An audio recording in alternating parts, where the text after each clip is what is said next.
كام سنة؟ أي حد بيشوفني بيدّيني سِن أصغر من سِنّي at least 5 سنين. النهارده قررت أreveal عن سر جمال بشرتي. أنا فعلًا عايزاكم تقولوا لي في الcomments أنتم شايفينّي كام سنة؟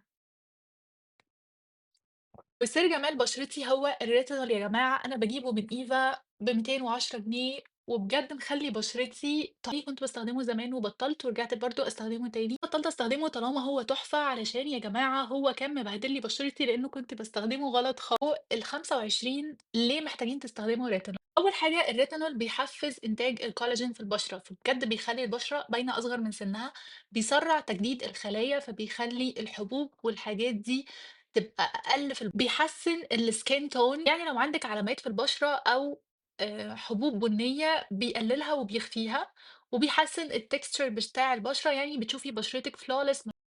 بيفضّي المسام فبيصغّر شكل المسام، ولو استخدمتيه مع niacinamide بجد هيخفي البثور اللي في بشرتِك، وهيخلّي بشرتِك كإنها baby face. إزاي بقى نستخدم الretinol؟ لإن الretinol لو استخدم غلط هيعمل عكس كل الحاجات اللي أنا قُلتها، بالعكس هيحرق بشرتِك.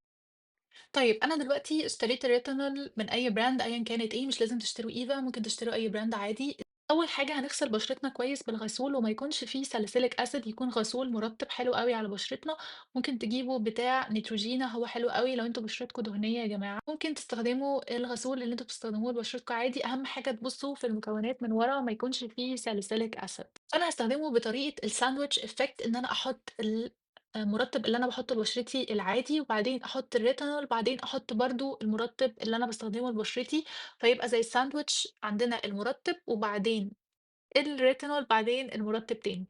أو ممكن أستخدمه بأحسن طريقة ممكن تستخدميه بيها عشان بشرتِك تستفاد منه، بشرتِك تكون أحسن وتبني كويس بشرة صحية.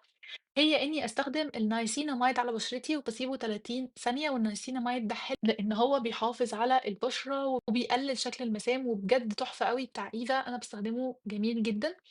وبعدين أستخدم الهيالورونيك أسيد، أنا باستخدم بتاع The Ordinary بس ممكن أستخدم أي براند بتاع إيفا برضه تحفة. وبعدين أول ما السيرم بينشف بابتدي أحط الريتينول على بشرتي. بجد يا جماعة دي أحسن طريقة. باسيب الريتينول شوية وبعدين باحط أي مُرطِّب أنا باستخدمه عادي، ممكن أستخدم اللي فيه Q10 لإن الQ10 حلو أوي إن هو بيقلل تجاعيد البشرة، بس ده مش حاجة أساسية، مش لازم.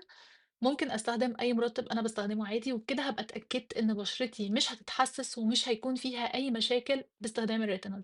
باستخدمه في الأول زي ما قُلت 3 أيام في الأسبوع، وبعدين ممكن أقدر أستخدمه كل يوم، بس أنا بارجّح إن إحنا نستخدمه 3 أيام في الأسبوع، لإن عايزين برضه بشرتنا تكون كويسة، لإن هو لو استخدمتيه أكتر من العادي هيخلّي بشرتِك تقشّر وتحمَر ومش هتعرفي تنزلي بيها الصبح وهيبقى شكلِك صعب جدًا. فأحسن حاجة إنِّك تستخدميه 3 أيام بس في الأسبوع، أكتر حاجة 4 أيام في الأسبوع.